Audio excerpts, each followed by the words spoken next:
Happy New Year and welcome to the live streamed citywide PIP meeting. My name is Officer James Sabota. I'm the citywide PIP coordinator.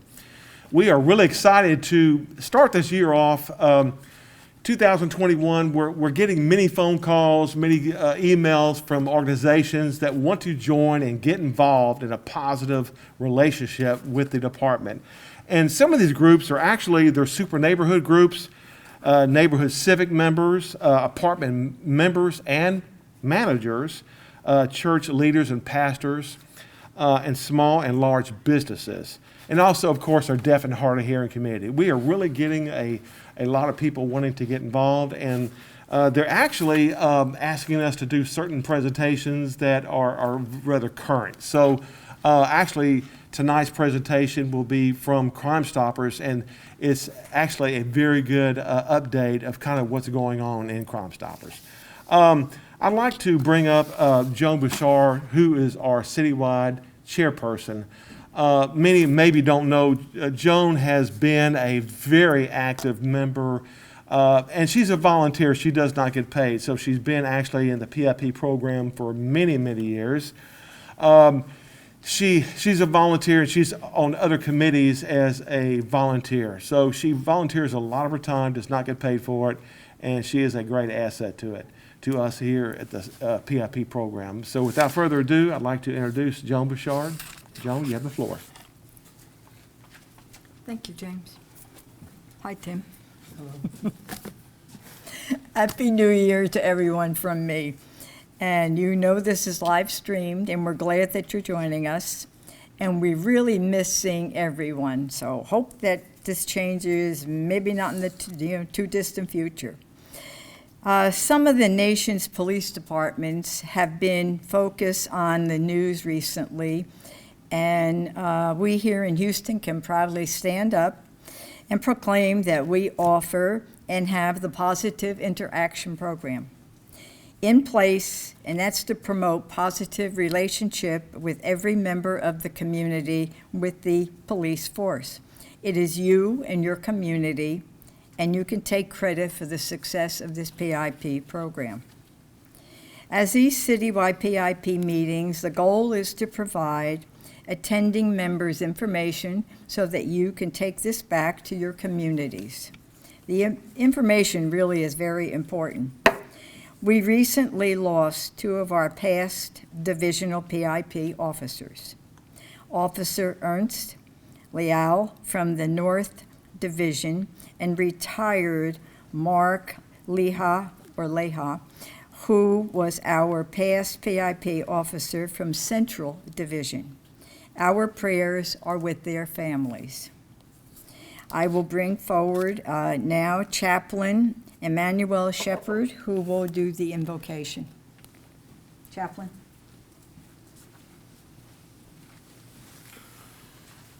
Thank you, and Happy New Year to all. Can we go to God? God, we want to thank you. Thank you for this day. Thank you for each and every person that is online watching today. Thank you for the ones that are here in this room. God, please touch and empower us, God, so that we may continue to do your will. God, I thank you for the citizens of Houston, that you continue to keep your hand over the city, God. Keep the city safe, God. Keep us in peace. And I also pray for the Houston Police Department, that you continue to keep us safe and allow us to do the job that you have called us to do. I pray for the leaders of the city, and I pray for the leaders of the department, God, that you continue to allow them to lead us, and that we all come together as one to continue to better ourselves. It's in your name we pray. Amen. Thank you. Thank you.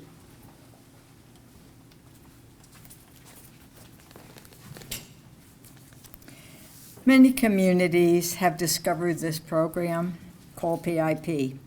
They've contacted us wanting to know how to get involved. In addition, many police departments nationally also have contacted us. They want to know how we got our success, and they would like to model this program in their city. The success has been expressed by the following statement. We are a dedicated group of citizens and business owners working together with a dedicated chief and command staff, interacting together to their main purpose, reduce crime. And we would like to thank all of you that participate in this program, that you understand what this is all about, and you are a tremendous help. Thank you. And to the citywide PIP meetings, we have added the department's Crime Analysis Division. The citywide crime analysis report to our members, and this evening we have Commander Jonathan Zera, who will present this. So everybody, pay attention.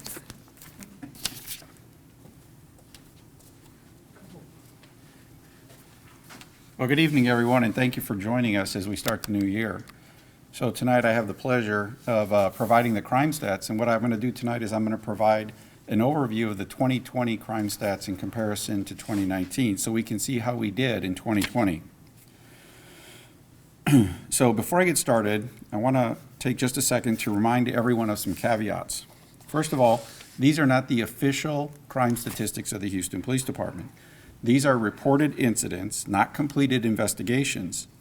To see official crime stats, please visit the HPD webpage, and I'll be providing a URL at the end of my presentation so you can get to the HPD webpage. Second, many incidents have more than one crime that's committed during the event. And what you're going to see here are the crimes that are counted that are the highest crime committed during any one incident. The exception to this, of course, is going to be for murder. For murder, I'm going to show you the actual number of victims for each year. Okay, so let's get started.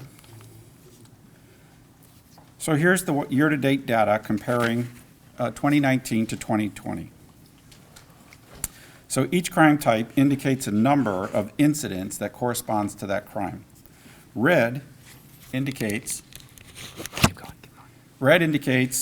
that there was an increase in that crime type in 2020, and green indicates that there was a drop in that crime type from 2019 to 2020. So we're going to go through these, and I'm going to highlight some things one by one. Okay, so here you see crimes against persons, and this is the total for the year. And you can see that crimes against persons is up nearly 11% in 2020 compared to 2019. Here you have crimes against property. And crimes against property is better by nearly 8% in 2020 compared to 2019. And so here we have the grand total. And remember, this is the KPI, and these are incidents, okay? So key performance indicators are basically, think of it kind of like the Dow Jones, in that it's an accounting of the most prevalent crimes that are occurring. And here you have the grand totals. And so what you can see is that in 2020, we had approximately 5,300 fewer criminal episodes or criminal events than we did in 2019, which translates to nearly a 5% reduction. So let's go through some of the individual crime types one by one. And so here's murder. And if you've been watching the news, you know that murder has been problematic in the city of Houston in 2020. So you can see we had 406 murder victims so far in 2020, which results in a 44.5% increase. And then after murder, our second most problematic crime was aggravated assaults. And you can see that we had a nearly 27% increase in 2020. Fortunately, though, there's a couple of positive trends regarding violent crime in 2020. And so you can see here that robberies were down 5%. And sexual assaults were down 24%. All right, so let's look at some of the property crimes. There were only 2 property crimes that were worse in 2020, and those were auto theft, and that was our most problematic property crime, and it increased 10.5% over 2019. And then burglary of buildings were up 4.5%. Now, all other property crimes were down in 2020. Notably, burglary of a motor vehicle and theft from a motor vehicle was down 10.5%. Burglary of a habitation was down over 20%. And fraud was better by 38.5%. So that's nearly 3,500 fewer crimes in fraud alone. And then even theft was down a couple of percentage points. Okay, so that's it for the review of the crime statistics. If you want information that's specific to your neighborhood, I recommend you reach out to your PIP coordinator for your patrol division. Also, I want to remind everyone that if you want to see crimes that are being reported in your neighborhood, you can visit the HPD website at this URL here, houstontex.gov/police. Our crime stats page has a link where you can download data in an Excel spreadsheet, or you can view crimes on the Community Crime Map, which is hosted by LexisNexis. So I want to thank everyone for joining us this evening, and I'm going to turn it back over to Joan. Our featured presentation this evening is a program presented by Crime Stoppers of Houston. Andy Kahn joined Crime Stoppers of Houston in June 2018 as its first ever Director of Victim Services and Advocacy. Prior to Crime Stoppers, Andy served as the victim advocate for the mayor's office and Houston Police Department for 26 years before retiring and joining Crime Stoppers of Houston to resume his career as a victim of advocate. Mr. Kahn will outline the great partnership in our community with HPD. Sir. Good evening. I guess I'm supposed to say Nicole Kristoff, Deputy Director, but I'm not Nicole Kristoff, Deputy Director, not yet. So therefore, I am not Nicole Kristoff, Deputy Director, but I'm Andy Kahn, Director of Victim Services and Victim Advocacy. So I am really great to be here on behalf of Crime Stoppers. For those, I have spoken to PIP meetings. I'm going to keep doing this because it's going to stay straight, and I'm going to take my glasses off because it gets fogged up and I can't see anything. Also, sometimes I tend to move up and around. That's just because I grew up in and around New York, so I have a hard time standing still and talking. I'll talk with my hands, and if I'm in a really good mood, I might actually hit a ceiling tile or two. It just depends on the amount of coffee that I've drinking tonight. So let's have some fun. We're going to talk about Crime Stoppers 101, and I'm going to do this because I'm not a good clicker, so we're going to take Nicole's name off, and we're going to go next. Crime Stoppers. Our mission is to solve and prevent serious crime. We work in partnership with citizens, media, and the criminal justice system. We work very closely with all local law enforcement entities and also national law enforcement entities. Prior to COVID, we would actually be doing press conferences with families and every type of entity to try to engage the public in helping us apprehend suspects. You've probably seen Crime Stoppers on the news going way back when Dave Ward, whom our building is named after, actually got Crime Stoppers in the news and the media as well.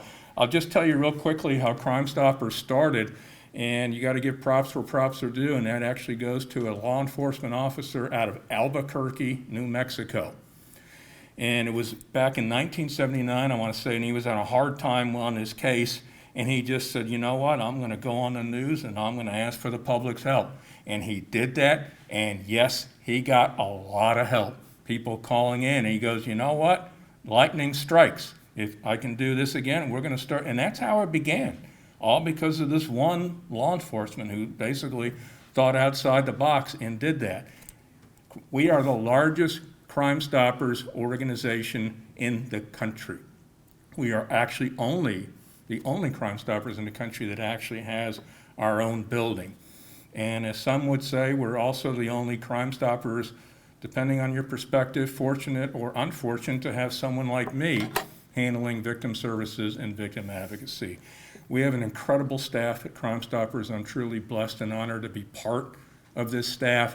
We work in so many different fields, so we're going to cover a whole bunch of things, so I'm going to deviate occasionally. I'll try to stay to script, and for those that know me, that is not an easy task for me to stay to a script, so I'll go next. Crime Stoppers of Houston, our history. Next. 1976, I was close. I was in the margin of error with 3 years, so we'll go back to 1976. 1980, it first came to Houston by the Exchange Club of Houston downtown. Then in 1997, we launched the first Safe School program, where we actually have a tip line in all schools. And trust me, you'll see how many tips we do get from students and from staff members that are located in the school districts. 2013, our Safe School program grew to include crime prevention, how to keep yourself from being a victim of a crime. 2017, see that nice building right there? And we have some really great parking spots too, so I can just park in and get out. I don't have to worry about the parking. First ever Crime Stoppers headquarters. First floor is basically where we do all the community events. Second floor is where our staff is located. On the third floor, which nobody can get to, is where our law enforcement detail is, and that's where the tips get called in. I have never been up to the third floor. I'm just saying that, but go ahead. Next. We're open 24 hours. Everybody in Harris County and probably statewide knows our number, 713-222-TIPS. It's really simple. It's easy. It's 8477. 24 hours, 7 days a week, we take calls. We average about 2,500 calls per month, and that's what our law enforcement detail has to handle going through tipsters that do call in. We get community and campus-based tips. They're staffed by law enforcement from the Houston Police Department, the Harris County Sheriff's Department, Pasadena PD, and a few other local law enforcement agencies. So it's a full-fledged staff that we do have up at Crime Stoppers. Next. There are 3 ways to report. It's one of my favorite things that I say when we did press conferences. You can call us, 713-222-TIPS. You can submit a tip online, www.crime-stoppers.org. You can even use our mobile app that is available in over 20 languages. That's the beauty of Crime Stoppers. 3 ways that you can report 24 hours, 7 days a week. Next. So how does it work? We get asked this question all the time. How does it work? You're about to find out. Next. Let me tell you, universally, people say, well, how, you're going to find out who I am, and, people are going to find out that I'm, squealing or ratting people out. Guarantee you that doesn't happen, because we don't ask for your name. We don't ask for your phone number. We don't ask for your address. We don't ask for anything that identifies you. And I'll tell you how confidential the numbers are at Crime Stoppers. I'll give you a great example. We actually filmed this for a newscast. In my office, if you call me and I look at the phone, I have no idea what number it is. There's no numbers that light up. I have no clue who you are. So we actually filmed people, we had people calling just to show that the phone numbers do not come up. Now, unfortunately, sometimes people think that I actually do have your phone number when it does come up, so I've had people leave me messages to say, call me back, and I'm going, I need your number, but you got to leave me your number if I'm going to do that. Yep. We don't record phone calls. We do not have caller ID. Like I said, we don't have a clue who you are when you call in. Nobody will know who calls in unless, you want to broadcast yourself who you are. We will not ask you unless you tell yourself, and that is protected by state law. You do not have to reveal yourself when you're contacting Crime Stoppers, either by calling, online tips, or using our mobile app. We don't want to know who you are. Next. Now, Okay, so I call in and I say, hey, I know such and such that did such and such. Hey, I want you guys, I'm giving you this information. So what happens? Okay, once you give us a tip, you are given a code number. It's the only way we can identify you. So, like my code number is, I guess I shouldn't say, so I won't say, because you're not going to know what my code number is. You get a special code number. That's how we know who you are. So, you get a date.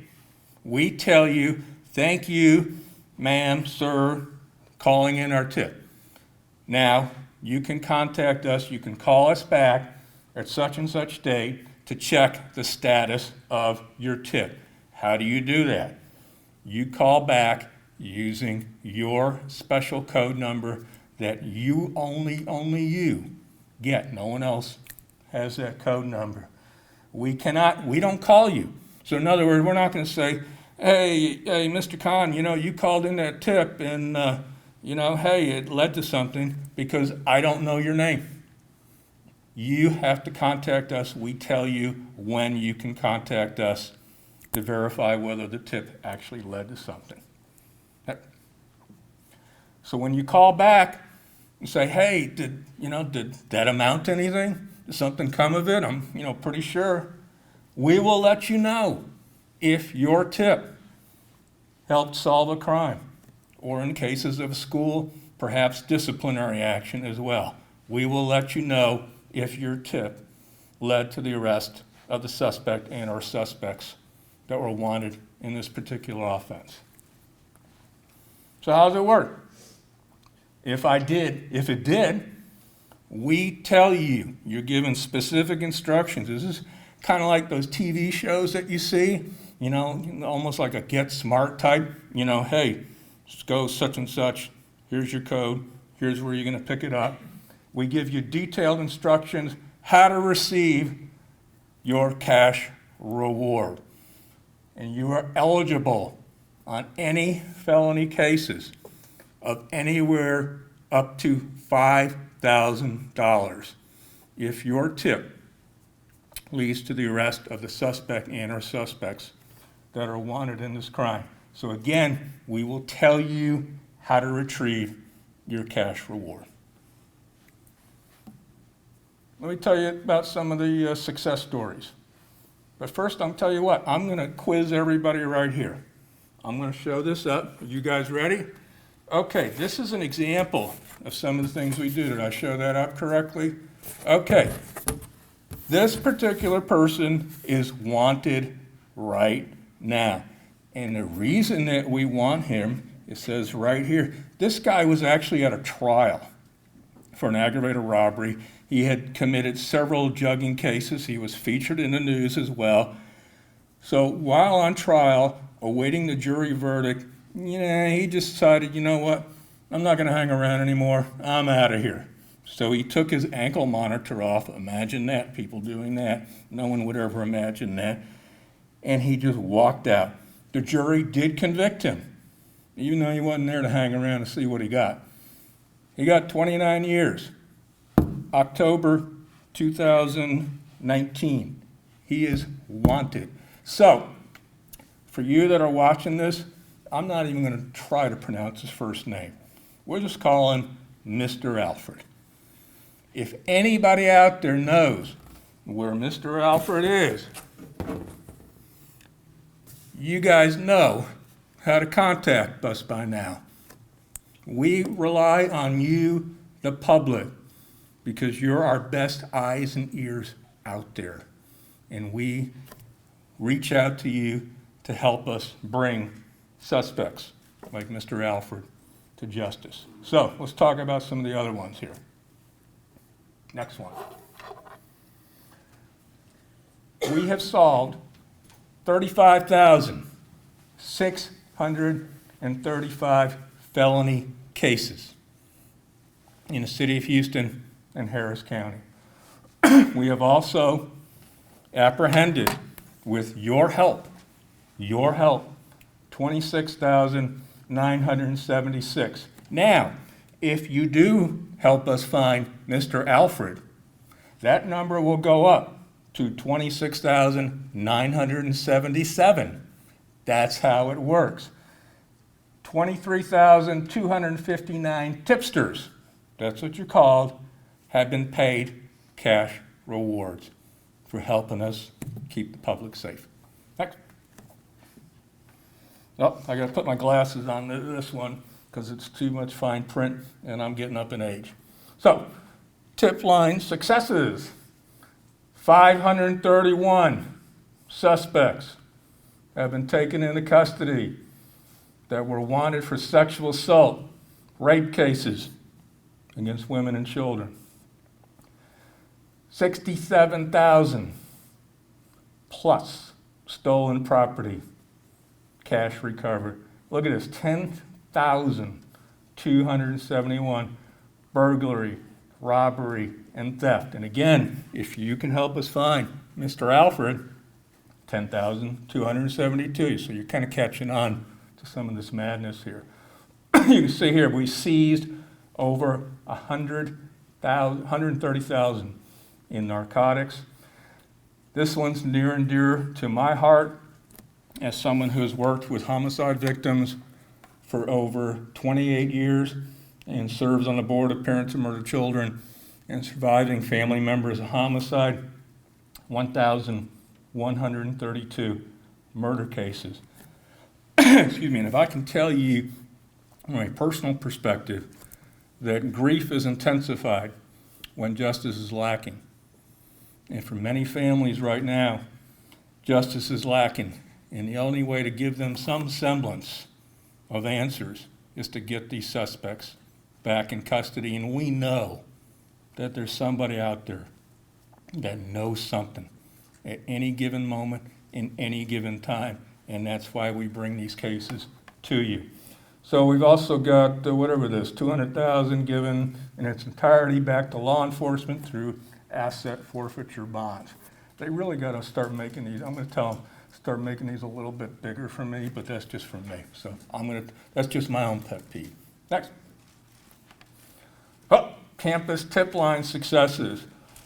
You know, one of the things that we're seeing the phenomena, in this country, sadly, is the advent of school shooters. And of course, we've been touched, close with Harris County, with Santa Fe, and we've seen them all over the country. So it's very important to get the student body involved, to let the students know that they have an avenue, a place they can turn if they want to help us keep their schools safe. We have solved close to 2,000 cases. We have removed 282 weapons taken out of schools. We have paid 1,851 tipsters. These are people who work in the school or people who actually go to school that want to ensure that their school campus is a safe one and they recognize the value of contacting Crime Stoppers. Next. Prevention. We also believe that is important, not just to solve crimes, but how can we prevent people from becoming victims of crime. So, next. We have different programs. We have a safe community program. If you go to our website, and I encourage you to go to our Crime Stoppers website, especially right now during the COVID pandemic, we have been putting on almost every day. We put something on, either through Facebook Live or different presentations that people can register. There's almost everything that's going on a daily basis. Tomorrow, they've really stooped really low because they're having me on a podcast. So I guess they're running out of, people, whatever. So tomorrow, 10 a.m., tune in. You'll see me. I look pretty much the same. So tune in tomorrow. I think I did a lot more better with my hair, though. And when I go and do newscasts on the green room, it takes 2 minutes, done. So that's it. We use education. We use everything. No, we're fine. We get people involved. We have a lot of events at Crime Stoppers. And I'll just tell you some of the events that we have. And of course, hopefully when we get through with everything, we'll start resuming them again.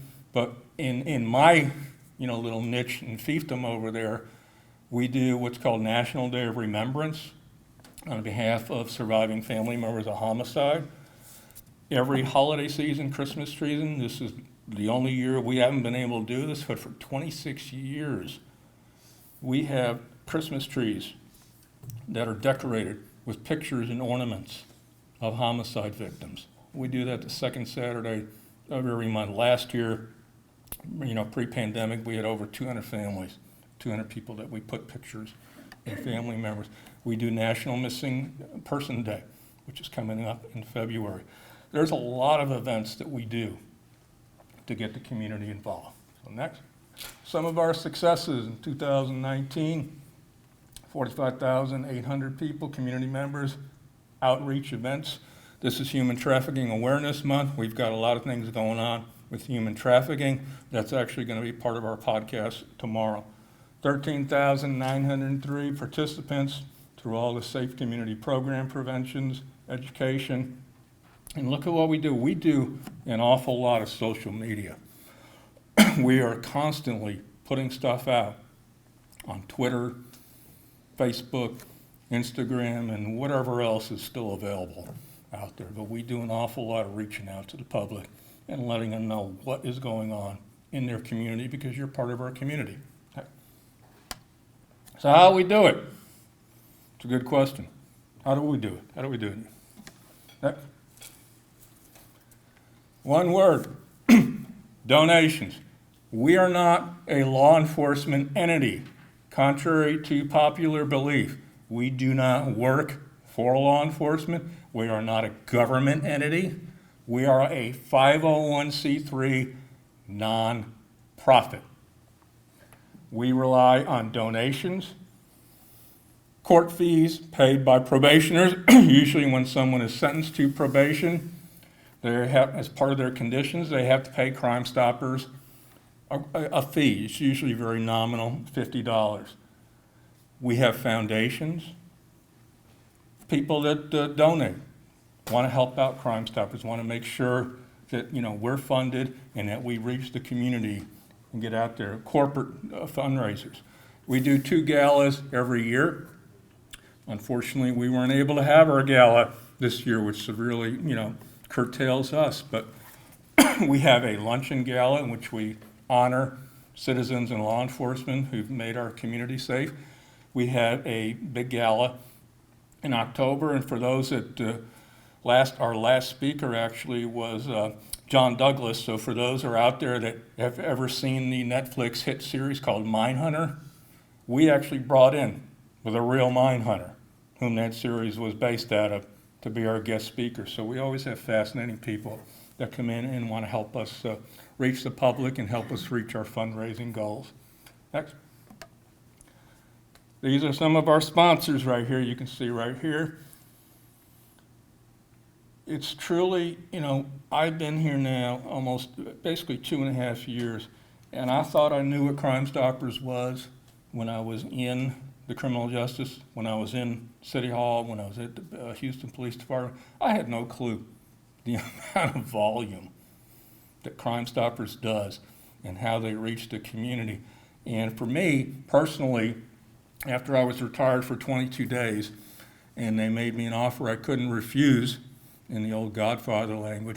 Also, quite frankly, my cats were really getting tired of me sitting there, so they were like, please go somewhere, do something. So when Crime Stoppers brought me aboard, it was interesting for me to learn all the different facets of what they do in the community, how they rely on corporations, donors, foundations to fund Crime Stoppers and to make sure that we're out there. So I am, on a personal note, just truly blessed to be able to be at Crime Stoppers and to do what I do.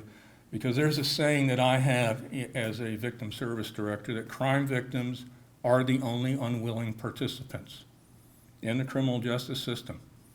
I have never met anyone who raised their hand and said, pick me, I want to be a victim of a crime. So it's the least we can do is to have entities like Crime Stoppers looking out for your rights, your well-being, and your due process.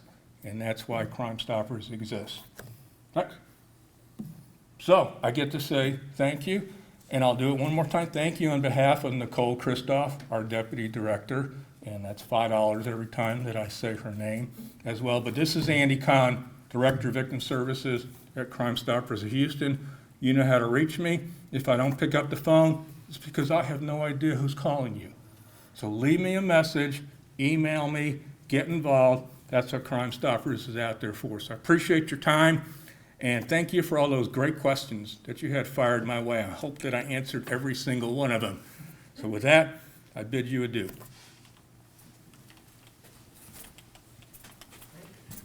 We would really like to thank Andy Kahn. You know, he's been a great asset here at the Houston Police Department for many years. I got to know him many years ago, and he came out to many of the PIP meetings and gave presentations. And Andy, again, thank you. We would like to ask all of the listeners and people that are signed on today and on the live stream here, if you ever need Andy, of course, I'm going to volunteer you now. But if, you know, we have divisional PIP meetings that are live streamed on Zoom or Microsoft Team, we will most certainly get Andy to your divisional PIP group and maybe there's maybe some other questions that they can have for him on the Zoom or Microsoft Team. Along with any future speakers, if you ever want them to come out to your organization, please get with me. Thank you. Joan, you have the floor. Thank you.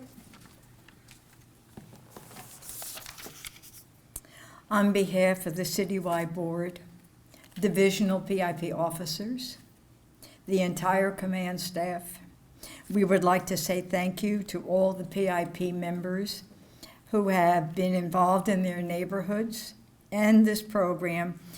And the goal of this program is crime prevention. And as you heard, Mr. Kahn and his involvement, do get involved. You know what's coming. The PIP motto. If you have the time, get involved.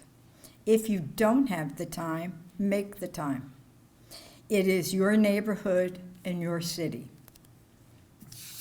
As you all know, February follows January, and February is the Heart Month.